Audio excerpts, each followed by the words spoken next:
In the vast, star-dusted galaxy of the Super Nintendo Entertainment System library, countless games sit, quietly orbiting, waiting to be rediscovered. A 16-bit marvel of a machine that adorned kids' bedrooms throughout the 90s was more than just a console. It was a portal to other worlds. From its action RPGs to its fun and innovative platformers, SNES offered a diverse library that continues to be uncovered by gamers today. Among its many genres, the racing game held a special place, capturing the thrill of speed, competition, and pixel precision. Some are legendary titans, their names echoing through the cosmos of gaming history. Others are charming curiosities, their pixelated faces peeking out from the long shadow cast by their more famous contemporaries. Then there are games like Astro Go, a title so profoundly obscure, so wonderfully weird that stumbling upon it feels less like finding a video game and more like uncovering a forgotten artifact from a parallel dimension's childhood. Astro Go is a lesser known yet intriguing title in the Super Famicom's extensive library. This racing game takes players on a high-speed journey through cosmic tracks, blending traditional racing elements with futuristic themes and an action sensibility. In this retrospective, we will delve into its influences, its innovative gameplay mechanics, and the process of its development. Today, we race beyond the stars to uncover this forgotten gem, finding balance in chaos with Astro Go.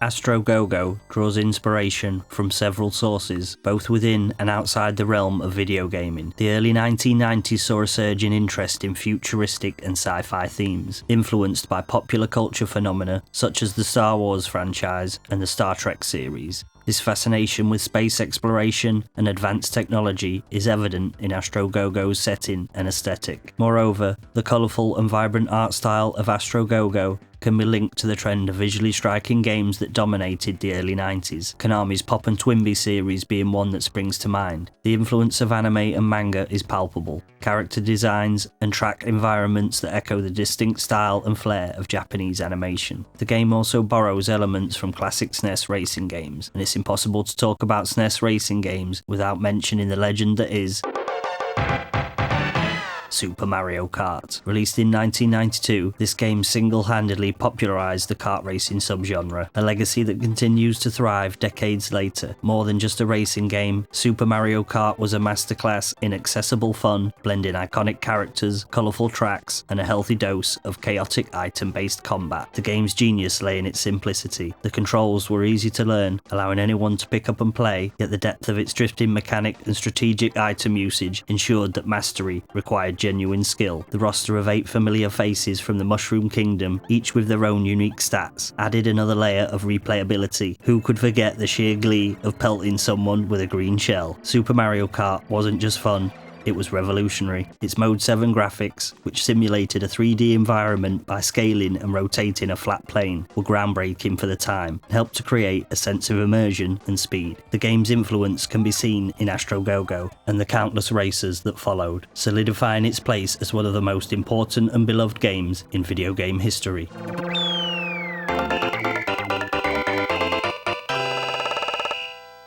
While Super Mario Kart dominated the spotlight, the SNES racing scene was far more diverse than just go-karts and cartoon characters. Several other titles pushed the boundaries of the genre in their own unique ways, offering distinct experiences for different tastes. And there is one that would prove to be even more influential in the development of Astro Go. Nintendo's own futuristic racer, F-Zero, was a launch title for the system in 1990, predating Mario Kart's use of Mode 7 and was a pure adrenaline rush. Set in the 26th century, the game featured incredibly fast hovercraft racing on twisting, gravity-defying tracks. F-Zero was known for its blisteringly high speeds and challenging track designs. The sense of speed was amplified by the Mode 7 graphics, and the tight, responsive controls were essential for navigating the treacherous courses. While unforgiving, F-Zero offered a thrilling experience for players who mastered its nuances. F-Zero's success demonstrated the appeal of combining fast-paced racing with sci-fi elements, a formula that Astro Go enthusiastically adopted. Uchuu Race Astro Go was developed by Kaze Co Limited and published by Meldak. the two companies having worked on previous titles together such as Zombie Nation for the NES and Famicom, a delirious side-scrolling shooter that was pretty fun, and Super Pinball Behind the Mask for Super Famicom and Super Nintendo, a very mediocre pinball game but one that would prove influential in the development process of Astro Go. Kaze would later become known for their many pachinko and pinball games. The development of Astro Go was a collaborative effort between several key figures within Kaze. The game was spearheaded by director Norio Nakagata, who had previously directed Zombie Nation. Nakagata was about to start work on a sequel to his earlier Super Famicom racing game, King of Rally, but one of the major challenges faced during development was creating a game that stood out in a crowded market. King of Rally was a serviceable racing game, but it just couldn't compete with other racers like Mario Kart and F-Zero. With numerous racing games available, the team needed to ensure that their next racing game offered something unique. This led to the decision to embrace a futuristic, space-themed setting, which provided a fresh backdrop and allowed for creative freedom in track and vehicle design. This was mainly pushed by character designer Satoshi Okano, who had previously designed the cover art for the Meldak published Game Boy game Battle of Kingdom. Taking the game in a more futuristic, sci-fi influenced direction in turn would begin the development of the game now called Uchuu Race Astro Go. Roughly translated, Book of the Dead. Roughly translated as Space Race Astro Go.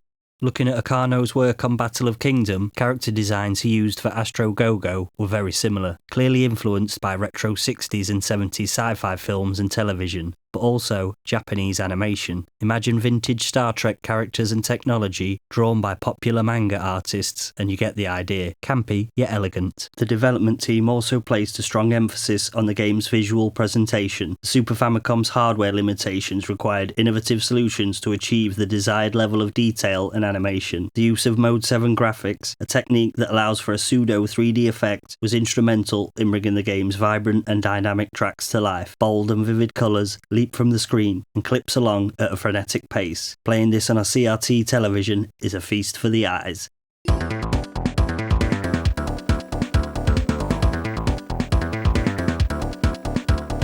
Sound design was another crucial aspect of Astro Go's development. The game's soundtrack, composed by Yusuke Takahama, features an energetic and upbeat score that complements the fast-paced gameplay. The sound effects from the whirring engines to the Star Wars-style beeps and boops add to the immersive experience.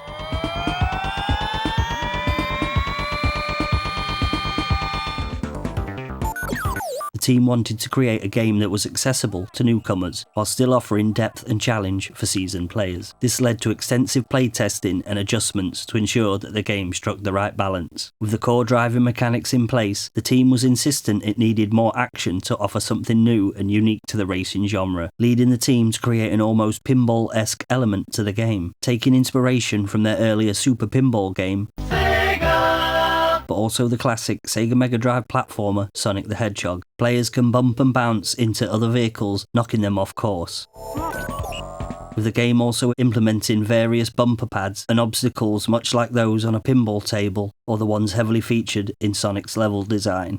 This created a dichotomy of balance and chaos to the races, adding a unique spin to the racing genre. The game would eventually release in Japan only on the 25th of February 1994 for Nintendo's Super Famicom.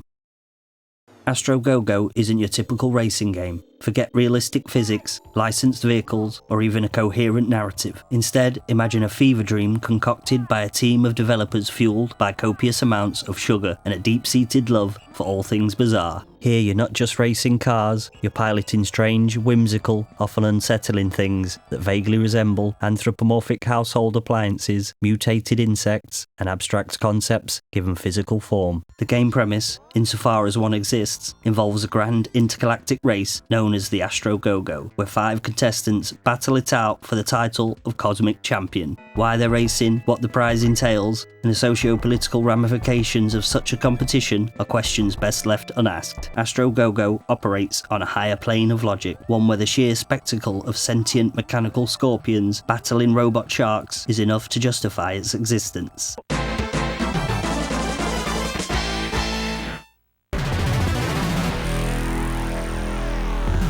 Astro Go offers a unique racing experience that sets it apart from its contemporaries, while drawing on familiar gameplay and design elements from Mario Kart and F-Zero. The standard race setup is here. Players choose from 3 available Grand Prix, each within a series of 5 races.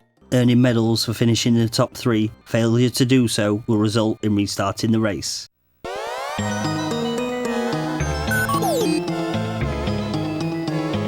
You can choose from 5 characters piloting different ships, each with distinct attributes. You've got Jet, originally from Pinball Colony. Jet is a hero among the galaxy's youth. Along with his navigator robot G, they pilot the Blue One, a mechanical shark that is a well-balanced all-rounder. Love, originally from Sweet Cat Lake, and the only female participant of Astro Go. She possesses great agility and intelligence, and pilots Luna Bee, a machine of great handling and braking abilities, but one that carries little weight. One to pick for beginners. Barry Brune, originally from Jurassic Star. He's strong and empty-headed, with plenty of experience in the Astro Go, piloting Barry Vehicle, a heavyweight and aggressive custom mining machine. It overwhelms other vehicles, featuring the best top speed of the 5 racers, but with poor handling and acceleration, for experienced pilots only. Fly High hails from Air Station, and is a playful newcomer to this interstellar event. Full of energy but lacking experience, he pilots Cool Jam, a lightweight and fast accelerating vehicle, a quick mover, but one that lacks a little in its top-end speed. EO, originally from Satellite G, a technical and analytical pilot. He oversees car design, electronics, and everything in between, piloting the Gyro Type 2, a durable and relatively fast machine, offering good top speed and weight, but lacking a little in handling and braking.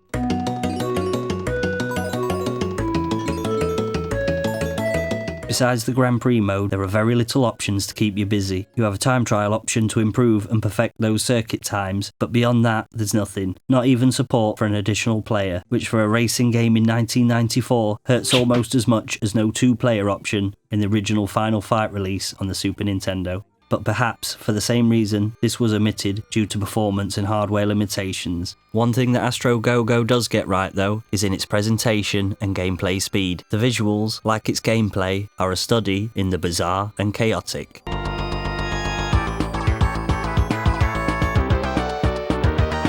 Right from the opening title, you are greeted with slick and colourful design graphics and an overabundance of pinballs, a nod to the pinball style gameplay and letting you know that you are in for something a little different. UI menus are clear and well designed, and the sound crisp and cheerful. Starting a race breeds an air of familiarity, sounding a lot like F-Zero's starting grid jingle, and the game looks very similar, albeit in a more sugary and vibrant style.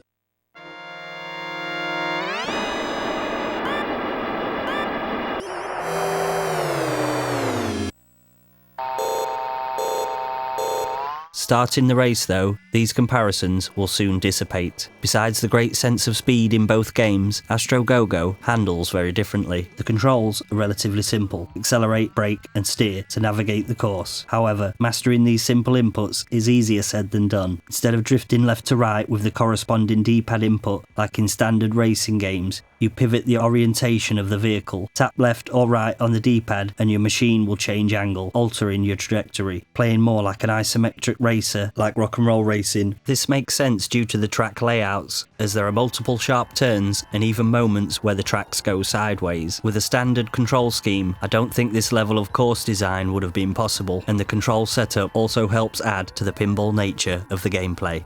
Unlike in F-Zero, where if you hit the sides of the track, you lose health and can ultimately destroy your vehicle, Astro Go throws this out of the window. No health bar exists, so you can bounce and bash your way into everything. Imagine if Sonic the Hedgehog's levels were designed as racetracks. Boost pads and bumpers litter the courses, and just like in Sonic, you can use these to your advantage, but also gain momentum by bashing into the sides of the tracks, sometimes feeling like you're on a pinball table rather than racing. If you get this right, it feels fun and satisfying.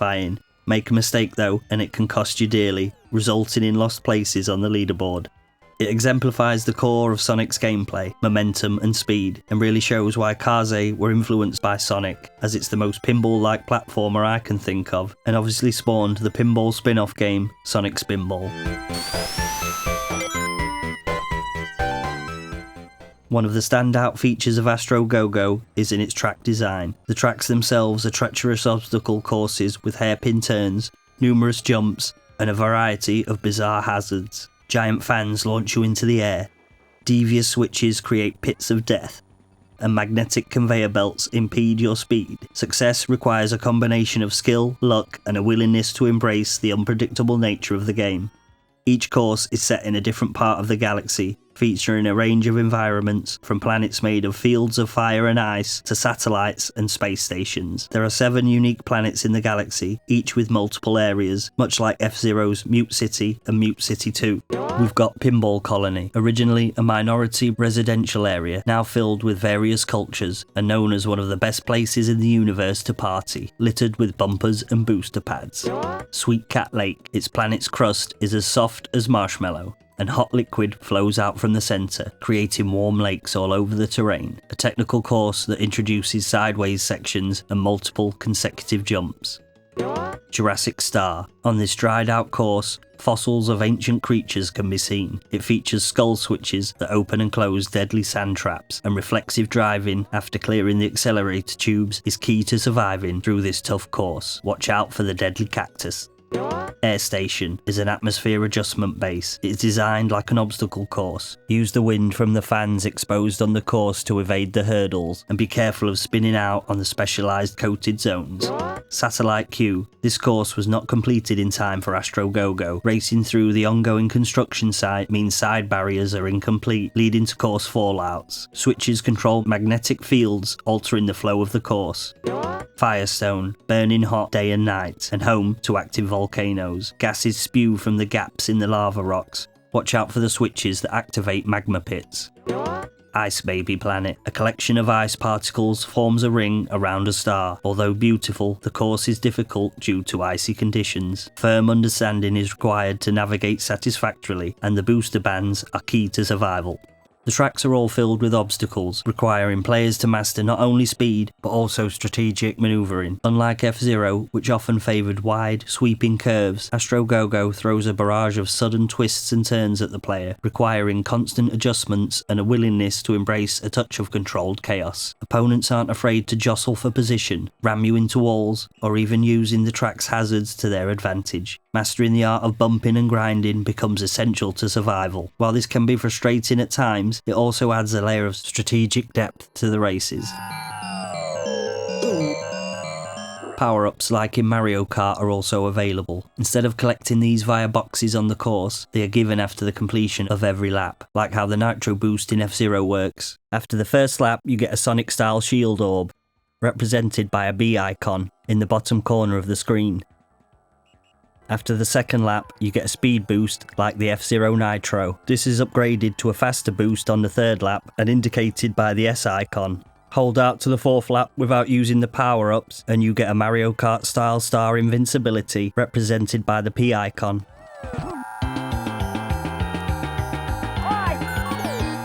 Be warned though, as falling off the course will result in the loss of the currently held power-up. This mechanic introduces a layer of strategy, as players must decide the optimal moments to use the power-ups, potentially turning the tide of a race, or whether to hold out for the upgrade and risk losing it.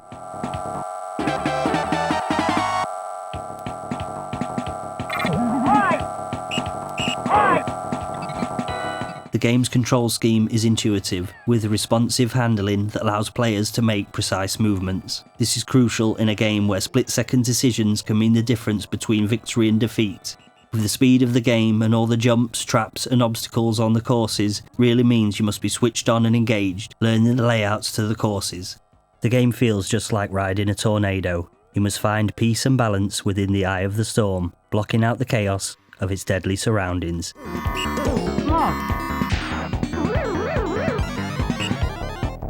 Overall, gameplay is a mixture of many ideas, but even with borrowing from its many influences, ultimately adds something new and fresh to the genre, creating a strangely cohesive gaming experience. You've got the bump and spin mechanics of Super Pinball and Sonic the Hedgehog, the insane speeds and jumps of F-Zero, and the refined racing mayhem and chaos of Super Mario Kart, all with the control style of an isometric racer. While the control scheme seems a little clunky at first, after a bit of practice it feels a natural way to play, and the action combined racing strategy adds depth to the gameplay. Ultimately though, There just isn't quite enough meat on the bone, and the lack of varied gameplay options hamper the longevity of the experience, and no 2 to 4 player support with racing or battle mode greatly reduces replayability and fun factor with friends, making what could have been a great game an averagely good one.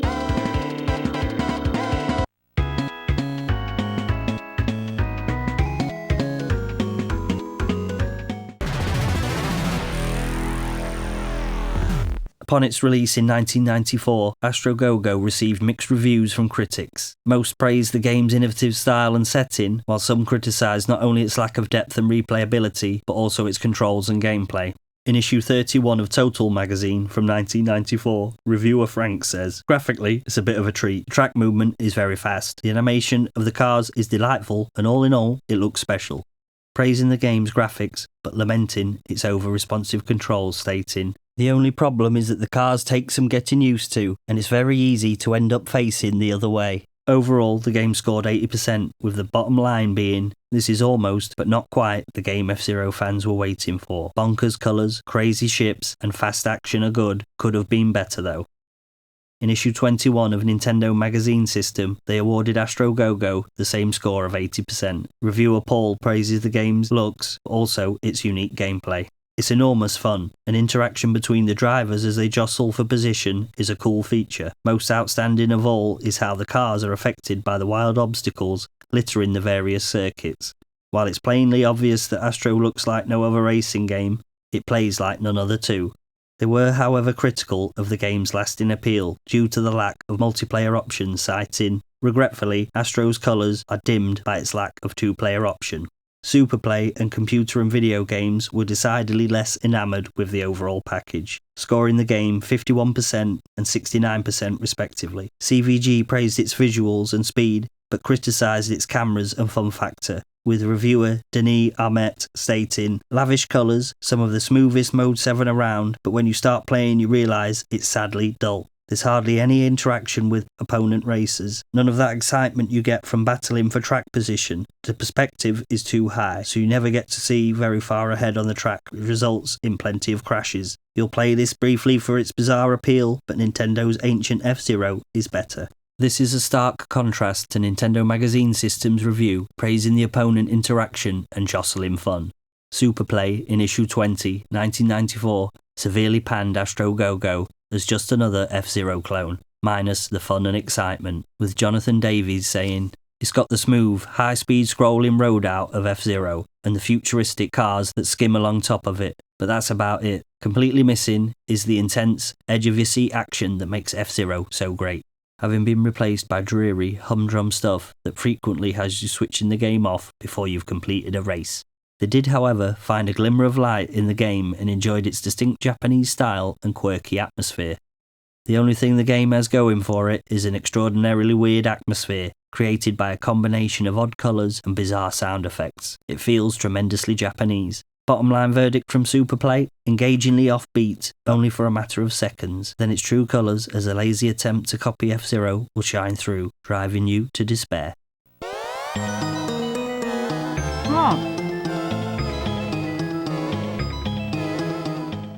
Astro Go arrived on the scene in the wake of F-Zero's considerable shadow. Nintendo's futuristic racer had redefined the genre, setting a new bar for speed, track design, and visual flair. The influence is undeniable. Astro Go shares the same DNA, hovercraft-style vehicles, blisteringly fast speeds, and tracks that defy gravity and common sense. But where F-Zero opted for sleek, almost sterile aesthetic, Astro Go chose a different path. Behind its unassuming title and brightly coloured box art lay a racing game that, while undeniably inspired by Nintendo's own F-Zero, carved its own unique niche in the high-speed future racing genre. Despite these criticisms, the reviews presented, all were unanimous in Astro Go being notable for its technical achievements. Only releasing on an 8 meg cartridge, the game made use of Super Nintendo's Mode 7 graphics capabilities and was a definite step up from their previous racing game, King of Rally, offering smoother scaling and rotation with much faster gameplay. It's a game brimming with personality, challenging tracks, a distinct visual charm that deserves a closer look, even decades after its initial release. Astro Go may not have achieved the same level of fame as some of its contemporaries, but it remains a noteworthy entry in the Super Famicom's library. Its blend of influences, innovative gameplay mechanics, and the dedicated efforts of its development team resulted in a game that offers a unique and enjoyable racing experience. However, even with its technical achievements and distinct style, Astro Go failed to make its significant impact on the video game industry. The game was released in a crowded market, with numerous other racing titles vying for players' attention. Moreover, the game's lack of depth and replayability hindered its long-term appeal. As a result, Astro Go is now largely forgotten, a footnote in the history of video games. Interestingly then, this was meant to get a Western release, with the game featuring in issue 62 of Nintendo Power under the American title of Freeway Flyboys. This was promoted in their new releases coming soon section, with a release date set of July 1994. Sadly, this would get cancelled at the last minute due to monetary constraints of the publisher. In turn, this meant that a potential PlayStation sequel would later be denied creation because Kaze were unhappy with the cancellation of the intended American release, signalling the demise of what could have been a great racing series with a bigger budget on more advanced hardware and multiplayer support. Remember, do not underestimate the power of PlayStation.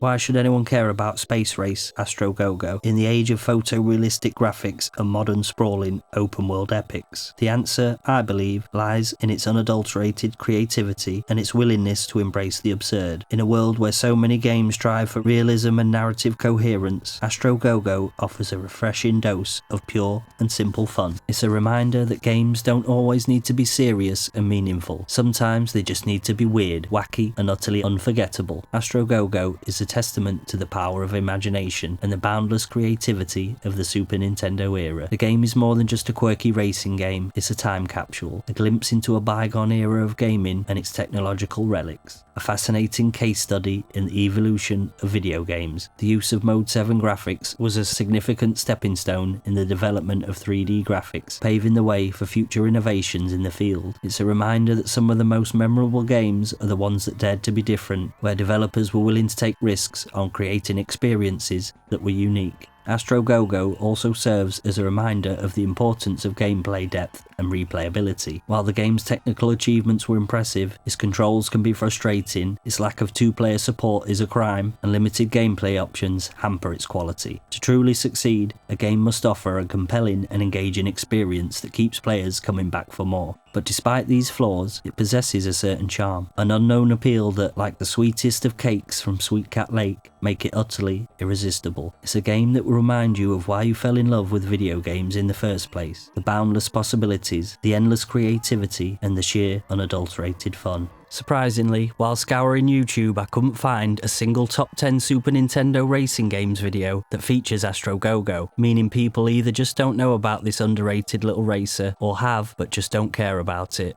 Going up against Mario Kart and F-Zero is no easy task. Two games that defined the Super Nintendo console, and for me, could be the two best racing games of that entire gaming generation. Yes, F-Zero also doesn't have two-player support, but it has that extra bit of sparkle and polish that Astro Go just doesn't quite reach, and is overall a better game in terms of gameplay and appeal, with a legendary soundtrack that still excites even today. Even though Astro Go doesn't reach the lofty heights of the upper echelons of SNES stardom, we appreciate the game itself, but also the creativity and passion that went into its creation. Its forgotten legacy serves as a reminder of the diverse and vibrant history of racing games, and the lasting impact of even the most polarizing titles. It stands as a testament to the enduring appeal of the Super Nintendo library and the power of video games to transport us to new and exciting worlds, even if those worlds are tucked away in the dusty corners of forgotten cartridges. So if you're looking for a unique and challenging solo racing experience, Space Race Astro Go is well worth checking out. You might just discover a hidden gem that will blast its way into your heart and stay there for years to come. After all, sometimes the most rewarding adventures are the ones that take us off the beaten path and into the uncharted territory of finding balance in chaos.